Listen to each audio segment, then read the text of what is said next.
Hello everyone, आपका एक बार फिर स्वागत है मेरे YouTube channel the learning academy में। और आज के ग्रामर सीरीज के इस वीडियो में हम करेंगे प्रेजेंट परफेक्ट टेंस। आज का ये वीडियो उस टेंस से रिगार्डिंग है जो प्रेजेंट का थर्ड पार्ट होता है, क्योंकि ये टेंस थोड़ा सा कंफ्यूजिंग है। बच्चे अक्सर इस टेंस में कंफ्यूज हो जाते हैं, क्योंकि कई सारे सेंटेंसेस जो प्रेजेंट परफेक्ट टेंस में हम करते हैं वो पास्ट इंडेफिनिट या प्रेजेंट इंडेफिनिट या पास्ट परफेक्ट टेंस से भी हिंदी में रिजेंबल करते हैं, इसलिए बच्चों को इस टेंस को करने में प्रॉब्लम होती है। तो आइए शुरू करते हैं ये टेंस, ताकि आपकी सभी प्रॉब्लम्स को मैं दूर कर सकूं और आपको समझा सकूं कि प्रेजेंट परफेक्ट टेंस दूसरे सेंटेंस से दूसरे टेंसेस से कैसे डिफरेंट है। तो आइए शुरू करते हैं। तो ये है present perfect tense.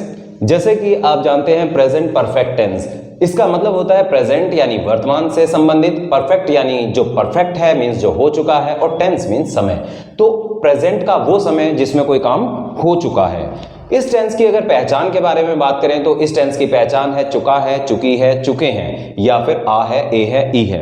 Generally books में या कई टीचर्स केवल यही बताते हैं कि इस टेंस की पहचान है चुका है, चुकी है, चुके हैं, जबकि इसकी पहचान आ है, ए है, ई है भी होते हैं। जैसे मैं आपको कुछ उदाहरण देता हूं, जैसे राम खाना खा चुका है या राम ने खाना खा लिया है। दोनों सेंटेंसेस एक ही टेंस से रिलेटेड है, सिर्फ दोनों सेंटेंसेस को बोलने में थोड़ा सा डिफरेंस है, दोनों को थोड़ा सा अलग तरीके से बोला गया है, लेकिन दोनों सेंटेंसेस एक प्रेजेंट परफेक्ट टेंस से ही रिलेटेड है। इसलिए बच्चे इस टेंस को बनाते हुए थोड़े से कंफ्यूज हो जाते हैं। अगर हम बात करते हैं इस टेंस के रूल्स ऑफ ट्रांसलेशन के बारे में, तो पहला सेंटेंस सिंपल होता है, जिसे अफर्मेटिव सेंटेंस भी कहते हैं, जिसका रूल होता है सब्जेक्ट प्लस हैज या have as a helping verb plus V3 plus object. अगर हम इस टेंस के सेकंड रूल निगेटिव के बारे में बात करें तो उसका रूल है subject plus has have plus note plus V3 plus object. अगर हम इसी टेंस के इंटेरोगेटिव सेंटेंस के बारे में बात करें तो उसका रूल है has have plus subject plus V3 plus object और लास्ट में क्वेश्चन मार्क। अगर हम इसी टेंस के इंटेरोगेटिव निगेटिव सेंटेंस के बारे में बात करें तो उसका रूल है has have plus subject plus note plus V3 plus object और लास्ट में इंटेरोगेशन मार्क। जनरली यही चार रूल सेंटेंसेस स्ट्रक्चर देते हैं प्रेजेंट परफेक्ट का। तो अगर आप एक बार इन स्ट्रक्चर्स को लर्न कर लेते हैं तो प्रेजेंट परफेक्ट टेंस से रिलेटेड सभी प्रकार के सेंटेंस आप इजीली बना सकते हैं। ज्यादातर इंग्लिश स्पीकिंग और राइटिंग स्ट्रक्चर बेस्ड होती है, इसलिए जब हम किसी टेंस को करते हैं तो उससे हम स्ट्रक्चर सीखते हैं। जो अगर आप किसी सेंटेंस को रट के कर रहे हैं तो आप उसके लिए हजारों सेंटेंस याद करोगे, आपको हजारों सेंटेंस याद करने पड़ेंगे if you want to speak English. But if you have learn tenses, लेकिन अगर आपने टेंसेस लर्न कर लिए हैं, it means you would have learn the grammar structure, sentence structure. So if you have learn structures, अगर आपने structures learn किए हैं, इसका मतलब आप उन स्ट्रक्चर्स के बेस पर लाखों करोड़ों हजारों सेंटेंस बना सकते हैं। तो बात करते हैं इसकी नोट के बारे में। तो इसका नोट है कि हेल्पिंग वर्ब हैज का यूज कहां करें और हेल्पिंग वर्ब हैव का यूज कहां करें। तो अगर हम बात करते हैं हैज की, तो हैज का यूज सिंगुलर नाउन के साथ करना है। जब सब्जेक्ट कोई सिंगुलर नाउन होता है तो उस तरह के सेंटेंसेस में हम हैज का यूज करते हैं, लेकिन जब सब्जेक्ट कोई प्लूरल नाउन होता है तो उस तरह के सेंटेंसेस में हम हैव का यूज करते हैं, क्योंकि हैव का यूज प्लूरल नाउन के साथ किया जाता है। और इसी के साथ अगर आपके सेंटेंस का सब्जेक्ट आई है तो उसके लिए भी आपको हैव का यूज करना होता है। इसका मतलब आप जब किसी हिंदी वाले सेंटेंस को इंग्लिश में ट्रांसलेट करते हैं जो प्रेजेंट परफेक्ट टेंस से रिलेटेड होता है, तो आपको हैज का यूज सिंगुलर नाउन और हैव का यूज प्लूरल नाउन के साथ करना है। लेकिन आई के साथ भी प्लूरल नाउन का ही यूज होता है, because I is an exception of rule. तो आपको याद रखने हैं ये रूल्स, ताकि आप इस टेंस से रिलेटेड सेंटेंस को आसानी से ट्रांसलेट कर सकें। अब हम बात करते हैं कुछ एग्जाम्पल्स के बारे में। इस टेंस से रिलेटेड हम कुछ एग्जाम्पल्स लेते हैं, ताकि आप उन एग्जाम्पल्स की हेल्प से इस तरह के इस टेंस से रिलेटेड सेंटेंसेस को बनाना सीख सकें। तो आइए देखते हैं कुछ सेंटेंसेस। तो दोस्तों ये है प्रेजेंट परफेक्ट टेंस से रिलेटेड कुछ सेंटेंसेस।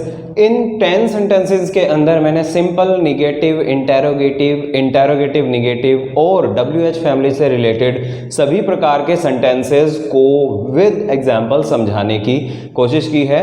तो आइए मैं अब इन सेंटेंसेस की आपको ट्रांसलेशन बताता हूं, आपको बताता हूं कि किस तरह से प्रेजेंट परफेक्ट टेंस के स्ट्रक्चर्स को फॉलो करके आप इस तरह के सेंटेंसेस को ट्रांसलेट कर सकते हैं। क्योंकि अगर आप एक बार इन सेंटेंसेस से रिलेटेड ट्रांसलेशन को सीख लेते हैं तो इनसे रिलेटेड जो भी सेंटेंसेस, प्रेजेंट परफेक्ट से रिलेटेड जो भी सेंटेंसेस आप बनाना चाहें उनको आप इजीली बना सकते हैं। तो आइए देखते हैं इन सेंटेंस की ट्रांसलेशन को। तो शुरू करते हैं। पहला सेंटेंस है राम स्कूल से आ चुका है। राम स्कूल से आ चुका है, इसमें सब्जेक्ट है राम और ऑब्जेक्ट है स्कूल। काम हो रहा है इसमें आने का, जो कि एक वर्ब है। सेंटेंस के रूल के अकॉर्डिंग हमें इस सेंटेंस में या इन सभी सेंटेंसेस में वर्ब की थर्ड फॉर्म का यूज करना है, क्योंकि प्रेजेंट परफेक्ट टेंस के सेंटेंस का स्ट्रक्चर वही है। तो आइए ट्रांसलेट करते हैं इसको। तो इसमें सब्जेक्ट है राम, राम। अब अगर हम बात करें हेल्पिंग वर्ब हैज या हैव की, क्योंकि राम एक सिंगुलर नाउन है तो रूल के अकॉर्डिंग हमें सब्जेक्ट के साथ हैज का यूज करना है, हैज। क्योंकि राम एक अकेला पर्सन है इसलिए उसके आगे हमने सब्जेक्ट के बाद हेल्पिंग वर्ब हैज का यूज किया है। अब हमें वर्ब का यूज करना होता है सेंटेंस स्ट्रक्चर के अकॉर्डिंग। तो इसमें वर्ब है आना, तो राम हैज कम। कम की थर्ड फॉर्म होती है कम। राम हैज कम कहां से आ चुका है? From school. क्योंकि जो ऑब्जेक्ट होता है अगर उसका नाम दिया हो और वो एक ऐसी जगह है जहां से आया जा रहा है तो उसके आगे हम प्रीपोजिशन फ्रॉम का यूज करते हैं। तो दोस्तों सेकंड सेंटेंस है मीरा ने खाना नहीं बनाया है। इसमें सब्जेक्ट है मीरा, मीरा। मीरा सिंगुलर नाउन है इसलिए हेल्पिंग वर्ब होगी हैज, मीरा हैज। फिर क्योंकि एक निगेटिव सेंटेंस है तो इसमें होगा नोट, मीरा हैज नोट। खाना पकाना होता है कुक, जिसमें हम थर्ड फॉर्म का यूज करेंगे cooked. Meera has not cooked food, Meera ने खाना नहीं बनाया है। अब हम बात करते हैं थर्ड सेंटेंस की, जो कि एक इंटेरोगेटिव सेंटेंस है, क्योंकि इसमें सब्जेक्ट से पहले क्या आया है, क्या तुम यह फिल्म देख चुके हो, तो तुम, इसमें सब्जेक्ट है तुम। लेकिन क्योंकि इंटेरोगेटिव सेंटेंस है तो इसमें पहले हेल्पिंग वर्ब का यूज होगा, तुम यानी यू। यू एक प्लूरल नाउन होता है इसलिए इसके आगे हेल्पिंग वर्ब हैव का यूज होगा, तो हैव यू। फिल्म देखना वॉच होता है, WATCHED, watched. Have you watched, क्या तुम देख चुके हो यह film? Have you watched this movie, this movie. Last में इंटेरोगेशन मार्क। अब हम बात करते हैं फोर्थ सेंटेंस की, जो एक इंटेरोगेटिव और निगेटिव सेंटेंस है। क्योंकि क्या तुमने मां को नहीं बताया है? तुमने यानी यू एक प्लूरल नाउन है और प्लूरल नाउन से पहले हेल्पिंग वर्ब हैव का यूज होता है, तो हैव यू नोट टेल की थर्ड फॉर्म होती है told. Have you note told, किसको नहीं बताया है? मदर को, तो मदर क्या है? Object. Have you note told mother, क्या तुमने मां को नहीं बताया है? Have you note told mother. हम बात करते हैं नेक्स्ट सेंटेंस की, वह तुम्हारे बारे में जान गया है। इसमें लास्ट में क्या आया है? आ है, जो कि प्रेजेंट परफेक्ट टेंस की ही एक पहचान होती है। वह तुम्हारे बारे में जान गया है, ये एक सिंपल सेंटेंस है। वह यानी ही एक सिंगुलर नाउन है तो ही के साथ होगा हैज। ही हैज, जानना होता है KNOW, नो की थर्ड फॉर्म होती है known. He has known about you. About means के बारे में, और किसके बारे में? तुम्हारे बारे में। He has known about you. लोगों ने चोर को देख लिया है। लोग, सब्जेक्ट लोग है, इस बार सब्जेक्ट है प्लूरल नाउन और ऑब्जेक्ट है चोर, और क्या काम हुआ है? देखने का, तो सब्जेक्ट होगा पीपल। तो पीपल हैव, देखना सी की third form seen. People have seen क्या? People have seen thief. क्या तुमने अपनी कार बेच दी है? क्या तुमने अपनी कार बेच दी है? तुमने यानी यू, अपनी यानी योर, कार ये ऑब्जेक्ट है, योर कार ऑब्जेक्ट है, और ये है वर्ब बेचना। यहां पर सब्जेक्ट क्या? तुम। तो क्योंकि ये एक इंटरोगेटिव सेंटेंस है, इसमें हेल्पिंग वर्ब आएगी हैव। तो हैव यू, बेचना होता है सेल, सेल की थर्ड फॉर्म होती है सोल्ड। हैव यू सोल्ड, क्या बेच दिया है?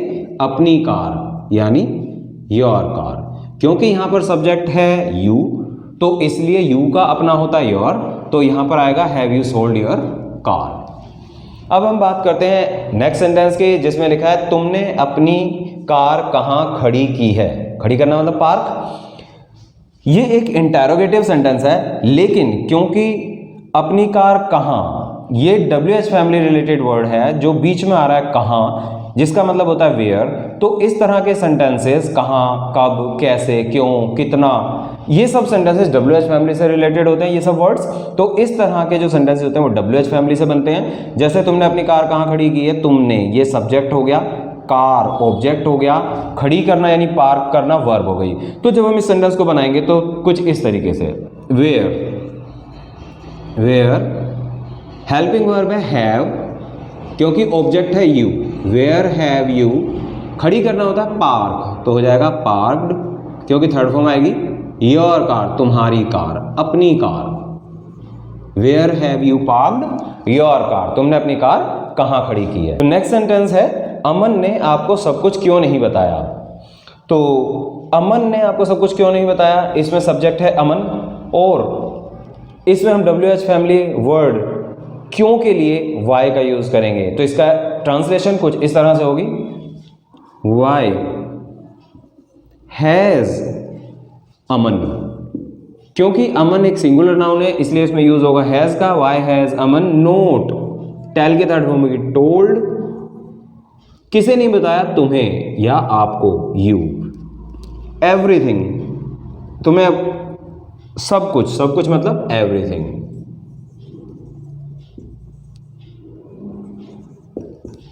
Why Aman has not told you everything। Next sentence है तुमने खाना क्यों नहीं खाया है।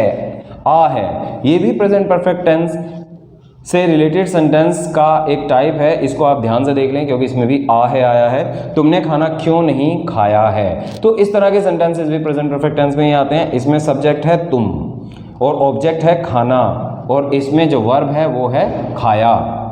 तो देखिए इसको सेंटेंस स्ट्रक्चर के अकॉर्डिंग कैसे ट्रांसलेट करना है। तो इसमें सब्जेक्ट है तुमने, और इसमें जो हेल्पिंग वर्ब होगी वो होगी क्यों। क्यों मीन्स वाई। तो तुमने खाना क्यों नहीं खाया है, वाई। हैव, क्योंकि यू इसमें एक प्लूरल नाउन है और प्लूरल नाउन से पहले हैव का यूज होता है। Why have you not eaten या हैड, दोनों का मतलब ही खाना खाना होता है। Why have you not had या why have you not eaten food.